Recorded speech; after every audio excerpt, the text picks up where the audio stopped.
Hello and welcome to SPMIS Academy. Today we will analyze important newspaper articles of 20th September 2022. Please note you can download the PDF version of today's newspaper analysis by clicking the link given in the comment section. You can also join our WhatsApp group through the link given in the description section for more study materials. This is the list of the topics that we will be covering from today's newspaper. And the first article is about Hyderabad integration to India, and this topic is important from our syllabus GS paper 1 post independence history point of view. तो देखिए देखते हैं इस Hyderabad integration to India की history क्या है। So Hyderabad was one of the largest princely state in India. तो और Hyderabad was ruled by Nizams of Hyderabad and Nizams had accepted paramountcy of the Britishers. तो Hyderabad was not completely merge to the British province during the British rule in India, लेकिन Hyderabad independent था, autonomous था, वहाँ rule करते थे Nizams, लेकिन निजाम्स ने ब्रिटिश पारामाउंटसी एक्सेप्ट कर रखा था। तो क्या है ब्रिटिश की पॉलिसी ऑफ पारामाउंटसी, वो एक बार देख लेते हैं, फिर आगे चलेंगे।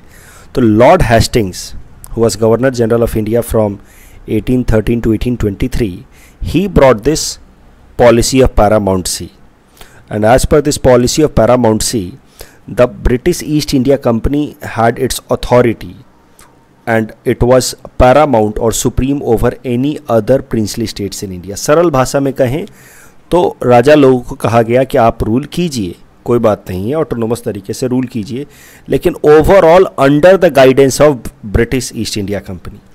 तो British East India Company will be supreme in the Indian province overall. भले जो प्रिंसली स्टेट्स हैं they can rule independently but under the guidance और पैरामाउंटसी और supremacy of the British East India Company. That is the policy of paramountcy that was brought by Lord Hastings. तो Nizams ऐसे ही rule कर रहे थे हैदराबाद में, और वैसे तो ऑटोनोमस थे but they were under paramountcy of British East India Company. जब हमारा देश आज़ाद हुआ तो उसके लिए जो एक्ट जो ब्रिटिश पार्लियामेंट से पास होकर के आया था, जिसकी तहत से हमारा देश आज़ाद हुआ, वो एक्ट था इंडियन इंडिपेंडेंस एक्ट ऑफ 1947। अगर इंडियन इंडिपेंडेंस एक्ट ऑफ 1947 की बात की जाए तो it declared India as an independent and sovereign state, and it also talked about partition of India and creation of 2 new dominions, India and Pakistan. ये तो सब आप जानते ही हैं। बट जो प्रिंसली स्टेट्स थे that were under paramountcy of British rule, उनके लिए एक अलग से प्रोविज़न था।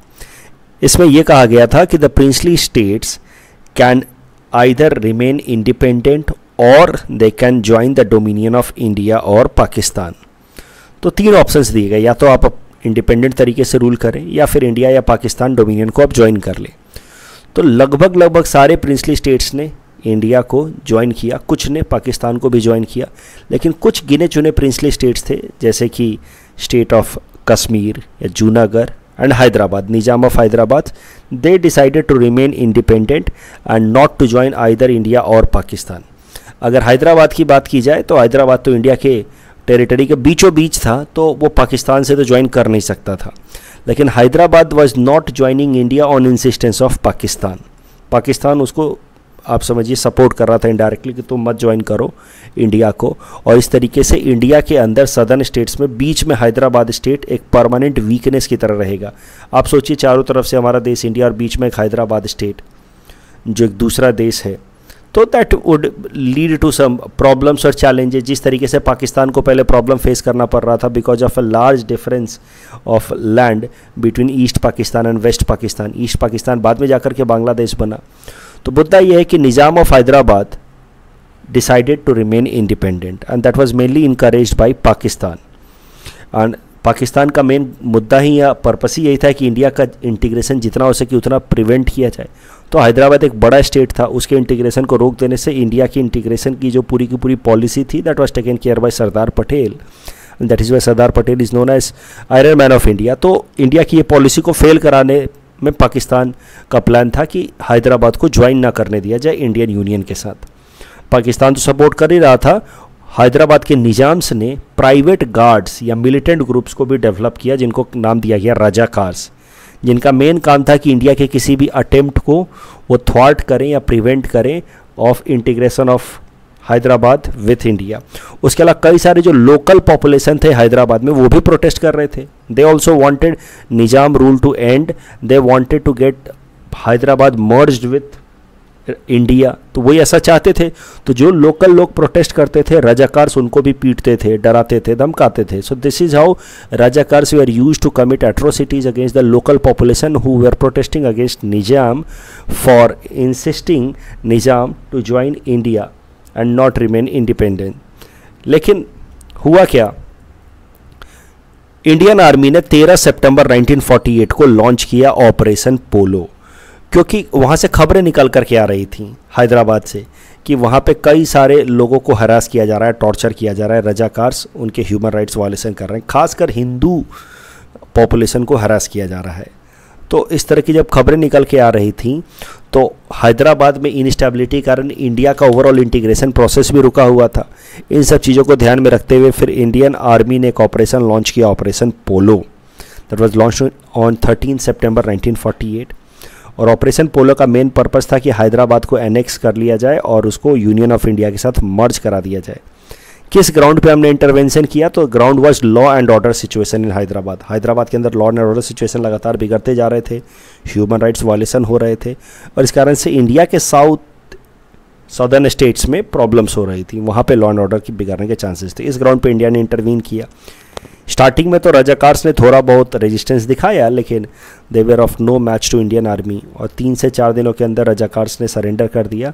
और फिर आप देख सकते हैं कि कैसे Nizam of Hyderabad he is welcoming Sardar Patel और उसके बाद एक इंस्ट्रूमेंट ऑफ एक्सेशन साइन हुआ और जिसके साथ ही Hyderabad got integrated to India. So ये 13 से 17 सितंबर 1948 तक चला ऑपरेशन पोलो।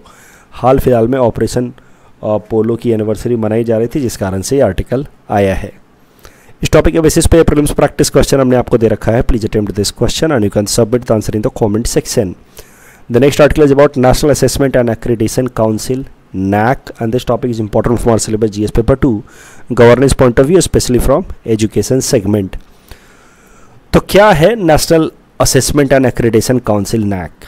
तो देखिए, ये एक ऑटोनोमस बॉडी है that works under university grants commission UGC। UGC तो आप जानते हैं, मैंने भी बताया है न्यूज़पेपर एनालिसिस में, भारत सरकार द्वारा कानून से बनाई गई एक बॉडी है, एक स्टैचूटरी बॉडी है जिसका मेन काम है यूनिवर्सिटीज़ के मैनेजमेंट को देखना, उनके फंडिंग पैटर्न को इंश्योर कराना। तो UGC के अंदर एक बॉडी है NAC और NAC का मेन काम है, जैसा नाम से ही आपको पता चल रहा है, कि जो हायर एजुकेशन इंस्टीट्यूशंस हैं जैसे यूनिवर्सिटीज़ या कॉलेजेस, उनकी ग्रेडिंग करे, उनकी एक्रेडिशन करे। एक्रेडिशन मतलब होता ही है रेटिंग।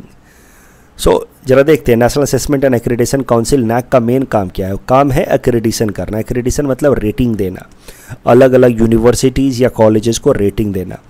तो यूनिवर्सिटीज़ और कॉलेजेस को वो उनके स्टैंडर्ड्स को वो चेक करते हैं NAC on the basis of different parameters like curriculum, faculty, infrastructure, research and financial wellbeing. इसके बेसिस पे चेक किया जाता है अलग अलग यूनिवर्सिटीज़ के और कॉलेजेस के परफॉर्मेंस को, और फिर NAC उनको रेटिंग देते हैं from A++ to C category. और C कैटेगरी के नीचे फिर रेटिंग होती है D कैटेगरी। D ग्रेड का मतलब है कि फिर उनकी रेटिंग को ख़त्म कर दिया गया, they are not accredited at all by NAC। तो यूनिवर्सिटीज़ अपने आप को कहती हैं कि we are accredited by NAC, colleges कहते हैं we are accredited by NAC। उनका मतलब ये है कि उनको कुछ ना कुछ रेटिंग मिली हुई है A++ से लेकर के C तक। जिन यूनिवर्सिटीज़ की रेटिंग ग्रेडेड D हो जाती है, they are considered as not accredited by NAC। अगर आप देखिए तो अलग अलग रीजन के बेसिस पे कितने यूनिवर्सिटीज़ या कॉलेजेस जो हैं वो NAC द्वारा एक्रेडिटेड हैं, तो आपको पता चलेगा नदर्न जोन में इतने सारे कॉलेजेस यूनिवर्सिटीज़, साउथ में भी हैं, वेस्ट में भी हैं, ईस्ट में भी हैं। एकाएक से आप नॉर्थ ईस्ट में आकर के देखेंगे तो बहुत कम यूनिवर्सिटीज़ हैं या कॉलेजेस हैं that are accredited with NAC। तो APSC पर्सपेक्टिव से आप ये भी फैक्ट याद रख सकते हो, कभी मेंस में अगर आपको ये आर्गूमेंट देना हो कि नॉर्थ ईस्ट के अंदर एजुकेशन सिस्टम को और ज़्यादा स्ट्रेंथन करने की ज़रूरत है, उसमें आप ये डेटा भी कोट कर सकते हैं कि NAC द्वारा एक्रेडिटेड यूनिवर्सिटीज़ या कॉलेजेस बहुत कम हैं हमारे रीजन में। अब करंट कंट्रोवर्सी देखते हैं, आखिर क्यों न्यूज़ में आया है NAC। तो हाल फिलहाल में कुछ ब्राइबरी के केसेस निकल के आए हैं NAC से related.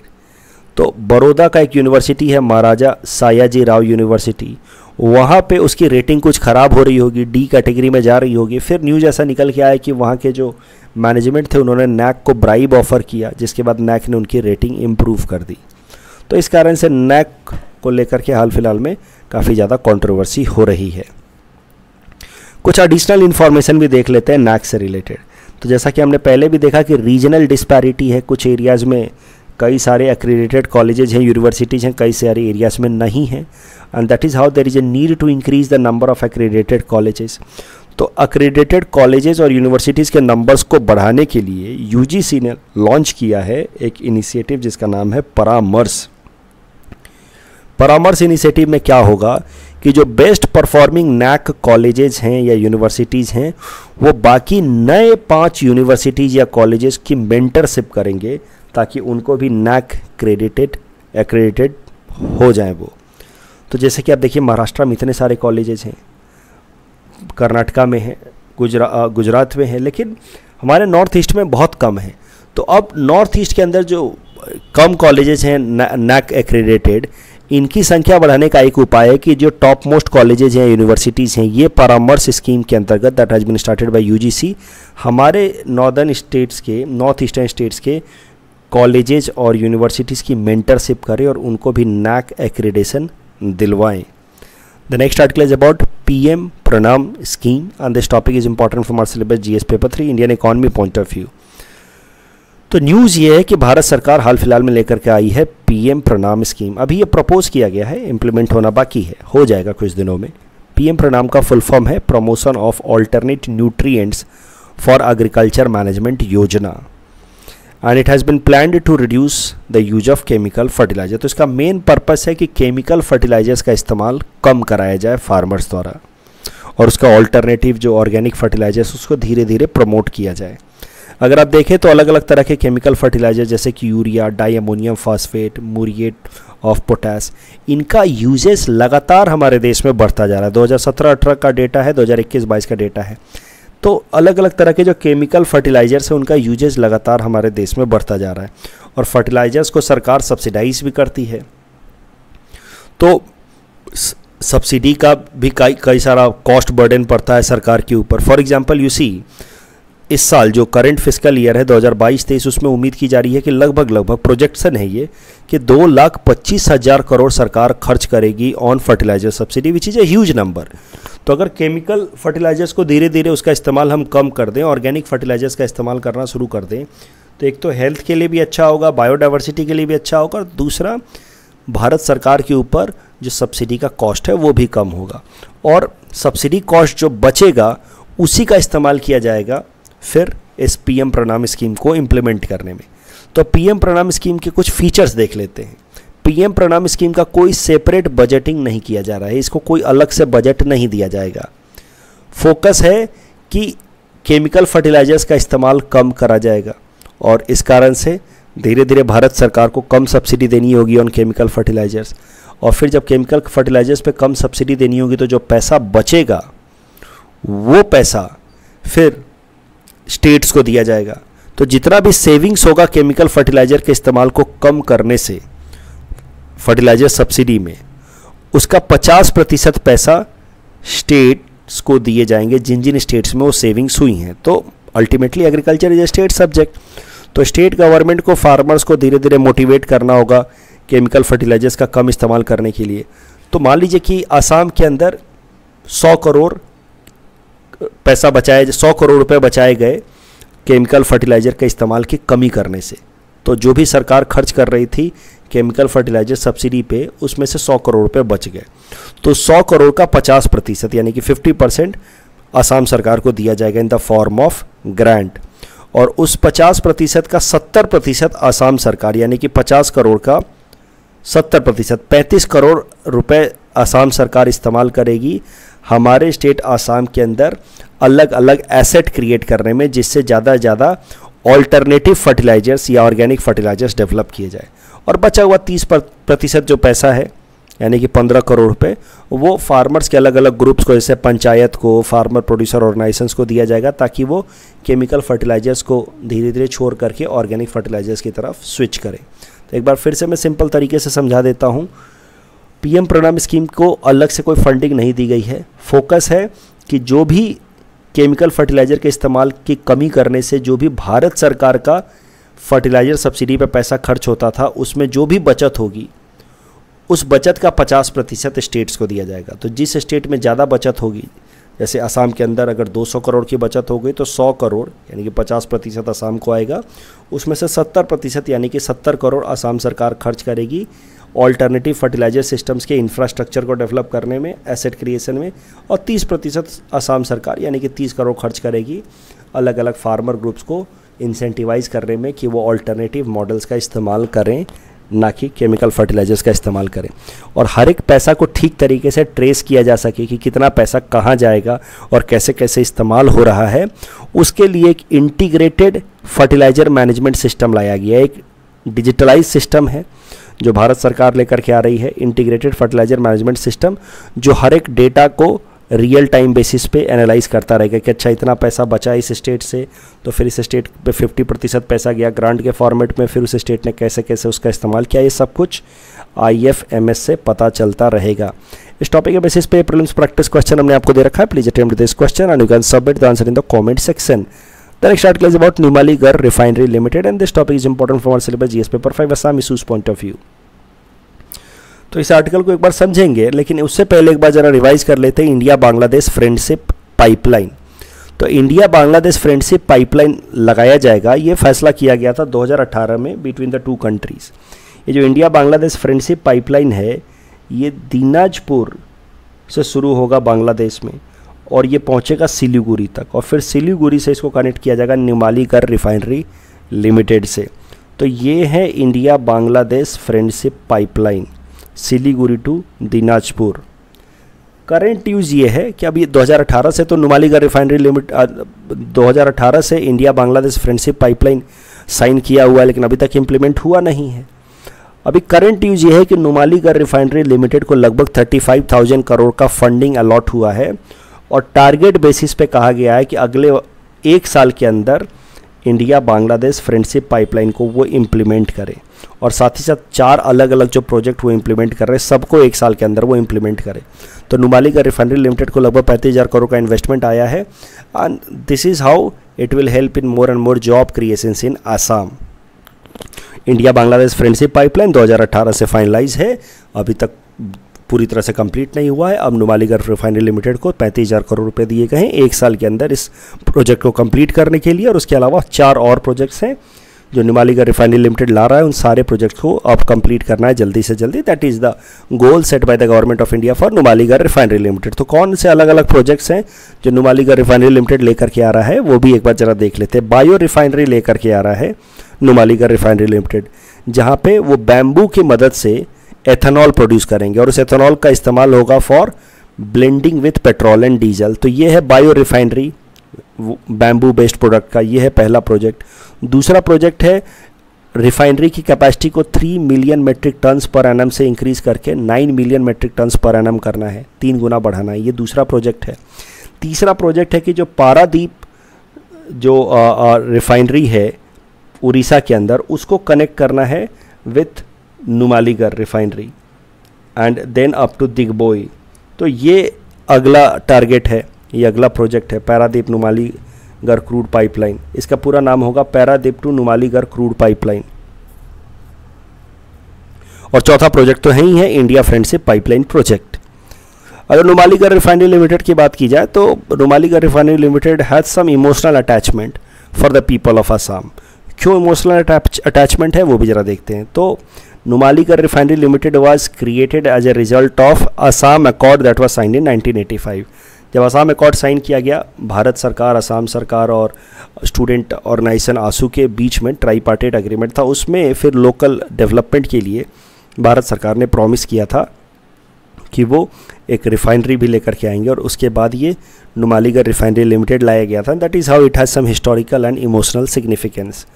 Next article is about classical language status for Assamese, and this topic is important from our syllabus GS paper 5 Assamese point of view, Assamese point of view।